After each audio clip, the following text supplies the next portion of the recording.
Hello বন্ধুরা, দেখো আজকে আমি মাশরুম চিল্লি রান্না করব। মাশরুমটা রেডি করে নিয়েছি, এদিকে টমেটো কুচি, ক্যাপসিকাম কুচি করে নিয়েছি, chilli sauce, tomato sauce ready করেছি, একটু রসুন কুচি, পেঁয়াজ কুচি করে নিয়েছি, এদিকে পনির নিয়েছি। এবার দেখো আমি রান্নাটা করছি। তেলটা গরম হয়ে গেছে, এবার পনিরটা হালকা করে একটু ভেজে তুলে নেব।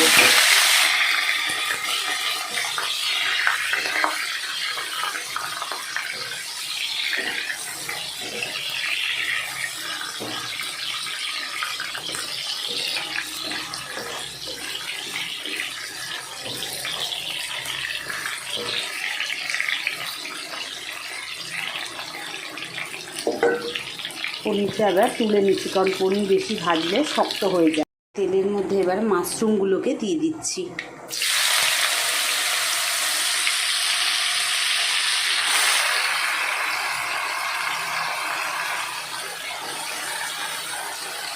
মাশরুমগুলো দেখতে অনেকটা, কিন্তু এক্ষুনি কমে যাবে, জল বেরিয়ে গেলেই মাশরুমগুলো একদম কমে যাবে। একটু মাশরুমগুলোকে নেড়ে নিই।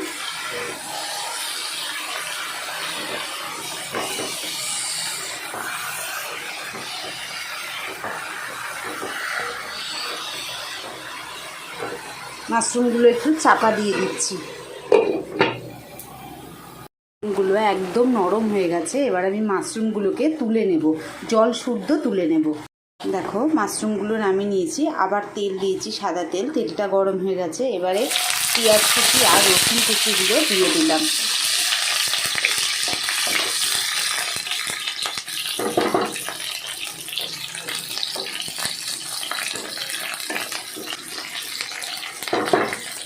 এবার আমি টমেটো কাটা আর ক্যাপসিকাম কাটাটাকেও দিয়ে দিলাম।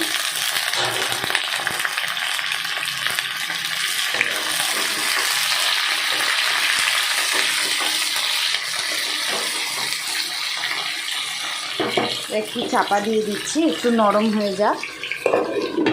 চাপা দিয়ে দিলাম। ক্যাপসিকাম, টমেটো নরম হয়ে গেছে, এবার 3টে কাঁচা লঙ্কা দিয়ে দিলাম। এবার সয়া সস আর টমেটো সসটাকে দিয়ে দিলাম। একটু মিশিয়ে নিয়ে পনির আর মাশরুমটাকে দিয়ে দেবো।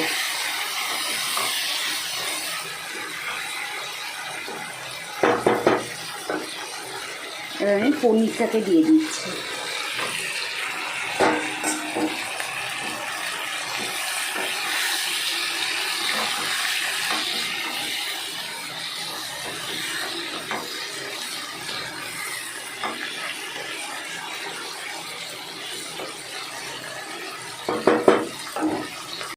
এবার সেই জল শুদ্ধ মাশরুমটাগুলোকেও দিয়ে দিলাম। এবারে ভালো করে মিশিয়ে নেব, নিয়ে গ্যাসটা জোরে দিয়ে দেব। দিয়ে সব কিছু মিষ্টি, নুন, ঝাল একটু দেখে নিয়ে, সস ঠিকঠাক দিয়েছি কি দেখে নিয়ে অফ করে দেব। মাশরুমটা জলটা শুকাচ্ছে, তার উপরে আমি একটু গোলমরিচ গুঁড়ো আর একটু রেড চিলি দিয়ে দিচ্ছি।